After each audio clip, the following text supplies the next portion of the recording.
Hello, and welcome back to the course. Today we're talking about line integrals again.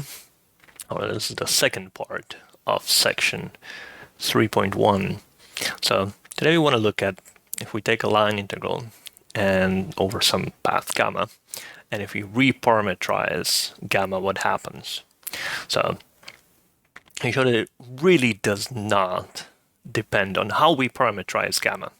It's really the path and not how we travel along it that is important, except for orientation. It's, also maybe if we travel along it several times, that would also change. But orientation is important, but not how quickly we go along the path. So let's see how this works. So let's look at a smooth path, right? C1, continuously differentiable path. And let's think what would we when you think of reparameterization, it's changing the parameter, so changing how we move along the same path. So suppose that I have an H, also continuously differentiable, defined on some other interval CD, right? Let's suppose that it's increasing, the derivative is positive, and it takes C to A and D to B, right? So it's it's increasing, so it's injective one-to-one, right? All that. That's what we mean by reparameterization. All right, so if we compose gamma with H, we get a new C1 path, right? Because, well, of course, the composition of gamma and H is still C1, right? And if the derivative of gamma is never zero, the derivative of the composition is never zero. Now let's look at let's compute the integral. Well, let's compute the integral first over gamma, right? So let's write down what it is by definition, right? What does that mean is this, right? That's just the definition, right? We go from A to B and we replace dz by gamma prime dt, right? And we plug in gamma for z. All right. Now, if I do this change of variable just from freshman calculus, right? That's the u-substitution, right? We have that the dt, of course, becomes h prime ds, right? We're doing this in s variable, right? So s is now going from c to d, right? And yeah, that's what it is, right? That's just the change of variable formula for just a regular, old Riemann integral. Right, but that's, what is this? This is precisely the derivative of gamma composed with h, right? So that means that by definition, this whole integral, right, is the integral of f over gamma circle h, right? So the integral over gamma and the integral over gamma circle h is the same, right? Now that was when the derivative was positive. If the derivative is negative, and we still want onto, so we'll have c goes to b, right? So it's it swaps the order of the endpoints, and d goes to a. Then what will happen in this formula is that this is going to be swept. You're going to find that there's a that there's a minus sign that comes out, right? And so you will get minus, right? So I'll let you work out the details of the change of variables here, right? So there, right? Maybe before before moving on, this is the except for orientation bit, right? So if we change orientation, if we travel in the opposite direction. Okay, so it's not, it's not the same. They're not equal, right? This integral is not equal to this integral. Well, with a minus sign, right? So that's where that except comes in, right? Now, the general version of this is a little bit more difficult, and because we really are interested in having the path as a set, right, and integrating over that set, really. And so it's a little bit more difficult to prove, but and also doing it for piecewise C1. But I mean, in some sense we do need it, but in some sense, everything that we do in this class, you could sort of ignore the fact that the integral depends on the parameterization, and you could just do everything with respect to specific parameterization, and we'll be perfectly fine. So morally, we do need it because all the everything that we do is looks like we're doing it with a very specific parameterization in mind. Otherwise, right? Even though the notation doesn't really include that, right? So morally, we do need this following general result, but we could sort of do without it, right? So anyway, so it's somewhat important. It's true, but we won't prove it. We'll leave it as an exercise. It's not too bad of an exercise, but you have to state it correctly. It's a bit of a little twiddly. So suppose that we have two piecewise C1 path, gamma and alpha. Let's suppose that they have the same image, right? So the sets, they're the same. And let's suppose that these are either injective functions, or they're simple closed, meaning they're not quite injective. They could, the endpoints could be attached, right? So they could be injective on the half closed, half open interval, and the endpoints could be the same, right? So either one of those, right? So under those conditions, that just means that we are not going several times around, right? Under those conditions, there exists a strictly monotone, either increasing or decreasing H, be continuous, really piecewise C1, and such that we're gonna get that that gamma is a reparametrization of alpha, or vice versa. It doesn't really matter how you do this, right? So, right, so that we have one is a composition of gamma. Alpha is a composition with gamma composes H, right? So the previous computation would work, except for the piecewise thing, but that's that just makes things a little bit annoying to write down, but it's not a big deal, right? And so if H is increasing, then you get this, and if H is decreasing, then you get this, right? And again, it's sort of the same thing as before, except it's you have to worry about the things not being C1 everywhere. So it's a little bit annoying to write it down. The proof is you would use implicit function theorem to make it work, but yeah. So that's true, and it's useful to think that way. That it really doesn't matter how we parameterize this set. If you'd have two paths giving you the same set and it was a piecewise C1 path, yeah, you might as well just take either one, and you're always gonna get the same thing unless you go backwards, and then you're gonna get minus. So almost the same thing. Now, what we often do is we integrate over a boundary of something. That's a very common thing to do, right? Or we just give a set over which to integrate, and that's really because of this really because of this proposition that it doesn't really matter how we parameterize, right? And that's why we morally need it, because we're not gonna quite, always, give the parameterization. So as long as, of course, a boundary of a set could be really ugly. So as long as it's nice, right?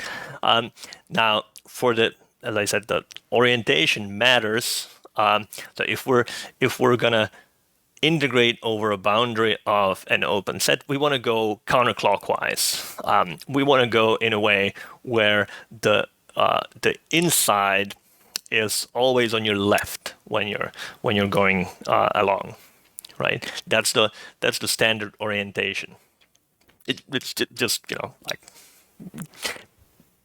everybody agreed on this, right? It's not you could do everything in the other way, right, as your standard orientation, but this is generally what people think of the positive orientation. It's like that, that's what you get with the right hand rule in calculus, right? You get counterclockwise, right? Yeah, right. It's but again, it's just convention, by convention, right? All right. So that's the orientation that we'll take. So for example, for a disk, if we have and we're gonna often actually integrate over a boundary of a disk. So if we have a disk, we take a look at its boundary. That's how we're writing the boundary of this disk, set at P of radius R. Then it's really this, we can parameterize it as this, right? So we let T be from 0 to 2 pi or minus pi to pi or something like that, and then go around the circle. And of course, we're shifting it by P, right? So this thing goes around the circle, and we shift everything by P, and R is, of course, the radius, right? So then whenever we write this thing, we just mean this, where gamma is this precisely, right? And really it doesn't matter as we, that proposition that we said as an exercise says that it really doesn't matter how you parameterize it. All right, now you can compose also sort of the other way, not pre-compose, you could post-compose. So if you post-compose, this is, so let's see the setup here. Suppose that I have a path gamma, and here we're going to post-compose, we're going to change the variable, the z variable. So that's going to be our g, and we're going to say it's holomorphic, right? So we have a gamma is in V, and we have a G takes V to some other U, right? These are open sets. And we have some continuous function on U, right?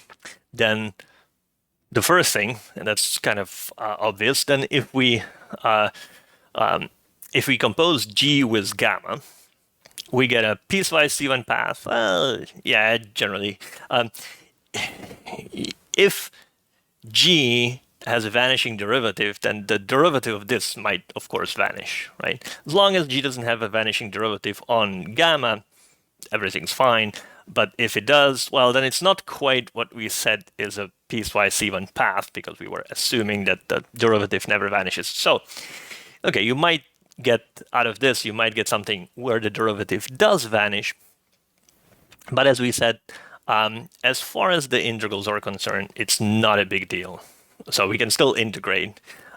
It's just, a lot of the stuff like the reparametrization and stuff like that is harder if you don't assume non-vanishing derivative. But as far as just computing the integral, everything's fine, right? So we have that this is this piecewise even path, maybe, and we have this change of variables formula. And again, this thing on the right-hand side, the derivative of g circle gamma might vanish, but as we said, doesn't really matter in the definition of the integral. Well, that doesn't matter. I mean, we just apply the definition, right? Okay, so how do we prove this? Well, first, yeah, that's the part about being a piecewise C1 path, possibly with vanishing derivative. That's clear. Now, we if we want to show this formula, we just apply the chain rule. And really, the chain rule of we're plugging in a function of one variable that's real differentiable gamma, right, into a holomorphic function. And we had a chain rule. We proved or talked about a chain rule before of this sort, right? So if we write down the left-hand side here, right, and we apply well, first, just the definition, sorry. Just the definition, right? So we write down what the, what this would be, and now we apply the chain rule, right? We apply this formula. We notice that what's in here, well, that's clearly just g composed with gamma, and what's out here is just the derivative of g composed with gamma. So that means that this, by definition, is this integral over g composed with gamma, and and that's it, right? So it's almost not a, the proposition, the proof is essentially as long as the proposition, right? It's kind of just chain rule, right? So all right. Now, we can also integrate with respect to the arc length. So in calculus, in vector calculus, you usually write ds for this. And we're not going to write ds for this, but that's the calculus notation. So what is it? We're going to actually write this down as absolute value of dz, right? So this is, we're defining what this means, right? So here it will be like a ds, right? The arc length integral, right? So we're doing it for any piecewise C1 path, and by definition, it's essentially the same thing as an integral, as the regular path integral, except now the derivative comes with an absolute value, right? It's the for those of you that have studied, maybe manifolds a little bit, it's basically the length of the tangent vector, right? So, or in vector calculus, right? It's the you have the x coordinate, the y coordinate. You take the derivatives, you square them, you sum them, you take the square root, right? That's what this is, right? That's the modulus of gamma prime, right? So it's the same thing as it was in calculus. Now, for example, if I instead of f, I just put in 1, right? This is a specific name. If I integrate along gamma, it's what we call the length of gamma, right? And it's from vector calculus, that would just be the integral of ds, right? Integral with respect to arc length, right? So it's the arc length of gamma, right? And the formula, the sort of calculus formula is exactly, it's just the integral of the modulus of gamma prime, right? So that's the length of gamma. All right, so now it's quite, this is analysis. Analysis is often about estimating things. It's about inequalities.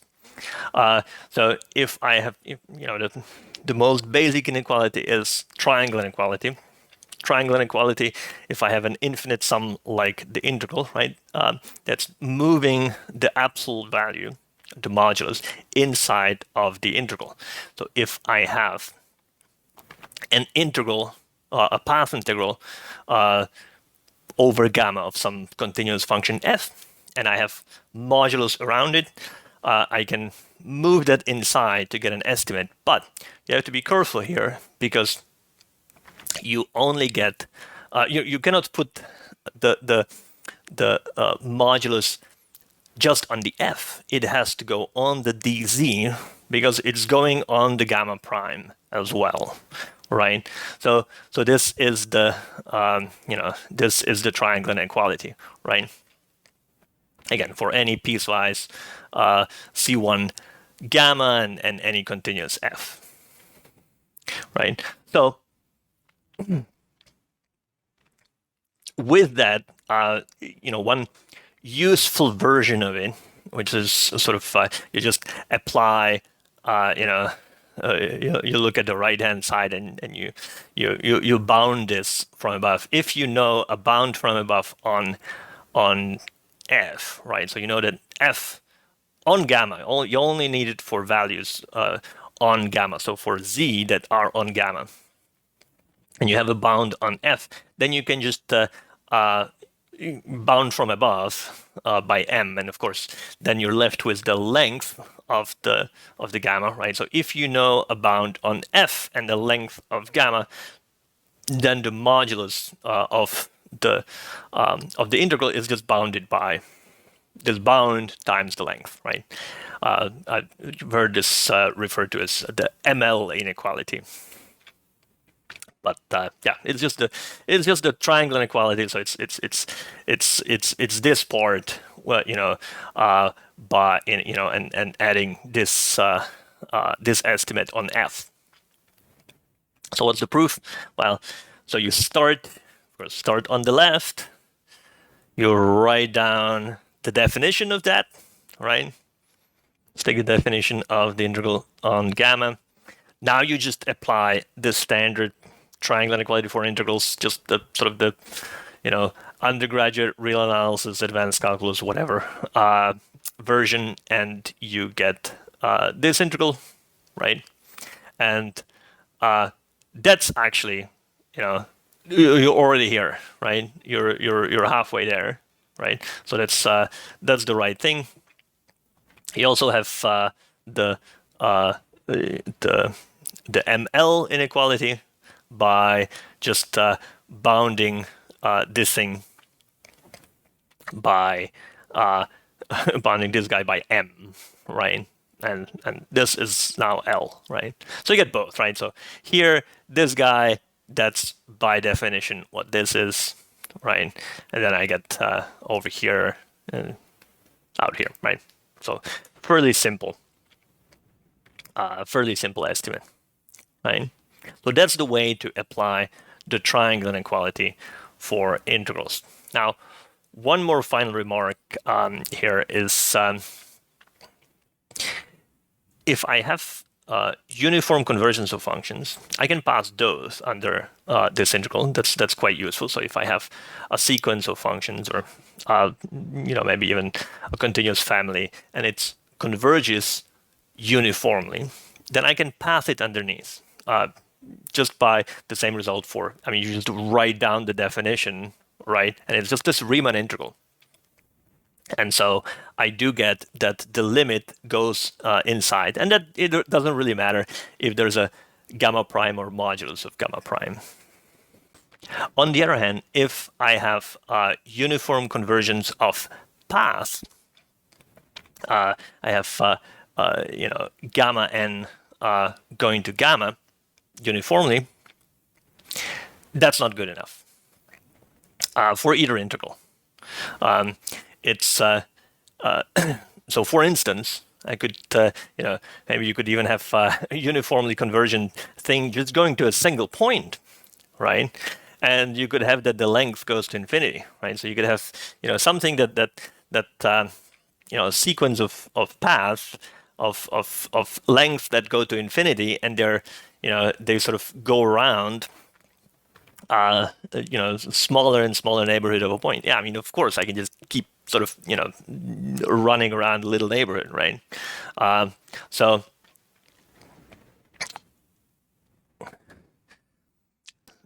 its arc length is not preserved under uniform convergence of paths.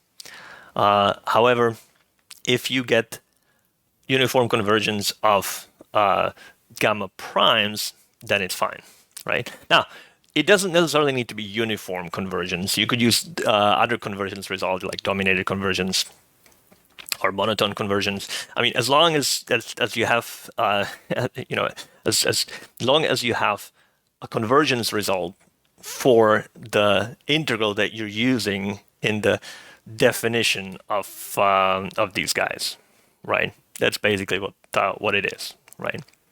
All right. So next time we're gonna look at integrals over chains. So we're still going to be in the same section, but we're going to sort of generalize integral over paths to chains, which are basically just added together, adding together several different paths essentially. All right, so see you then.